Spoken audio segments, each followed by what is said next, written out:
So this is the intercooler system on my MGB. You can see I've got an actual fuse box back here. This is the heat exchanger. I'm using a liquid to air, and you'll notice, hey, this is actually the back of the car, right? At some point I might actually want to do a rear mount radiator too. There should be enough airflow. I've got the fan back here. If you notice over here, that's my transmission cooler. It's got its own fan. They're not cannibalizing each other on air, but you can see as you follow here is my inlet.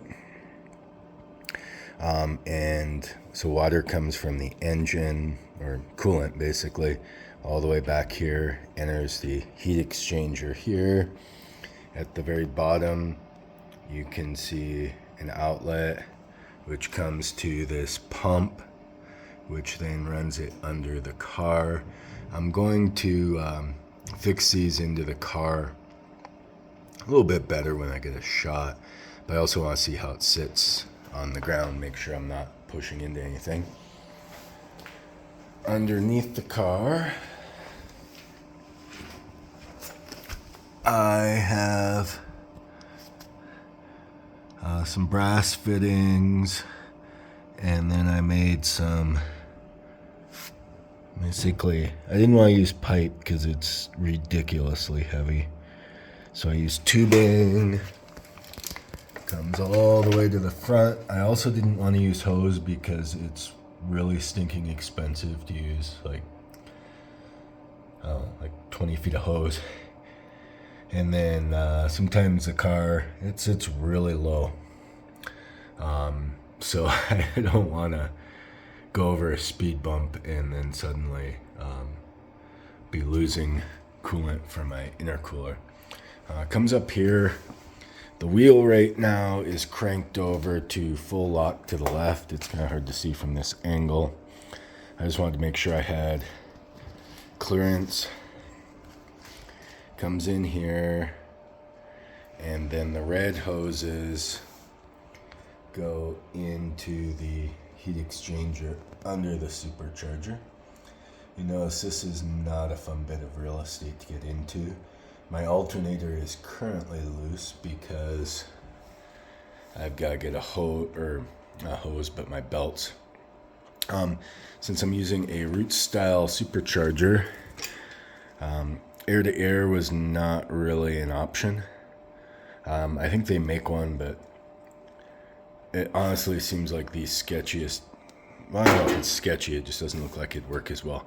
So basically there's another, almost looks like a little radiator down there that the air passes through. Should drop the temperature. These ran stock without an intercooler. On the kit, you can see kind of that green gasket here. That's the intercooler.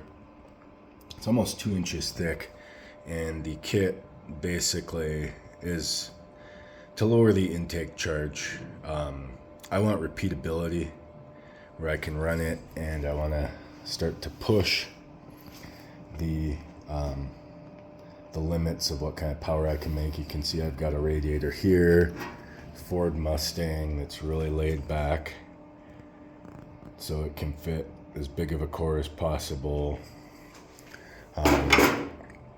All the cooling tubing I had to run because if you actually look back there, my thermostat's at the back of the engine because this was off of a front wheel drive vehicle. This is a less than ideal setup, but I snaked around everything there.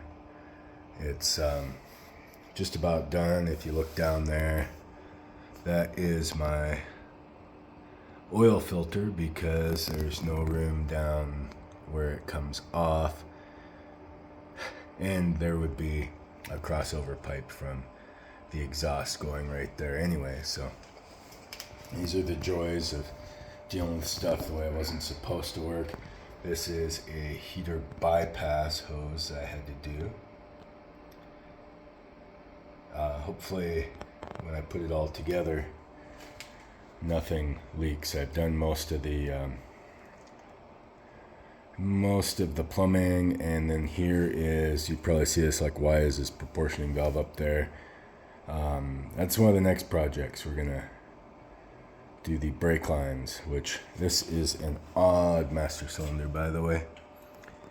Each front one has, there's one for the rear, and these ones are the front brake master cylinders, or not master cylinders, but outlets. And it's weird to see three. Usually you only see two, and both are under the assumption that pressure will equalize. But seeing three is really strange. You expect to either see two or four. So that's kind of where we are. If you want to see kind of, well, I don't have it in there, but I've been working on the gauge setup, which is down there.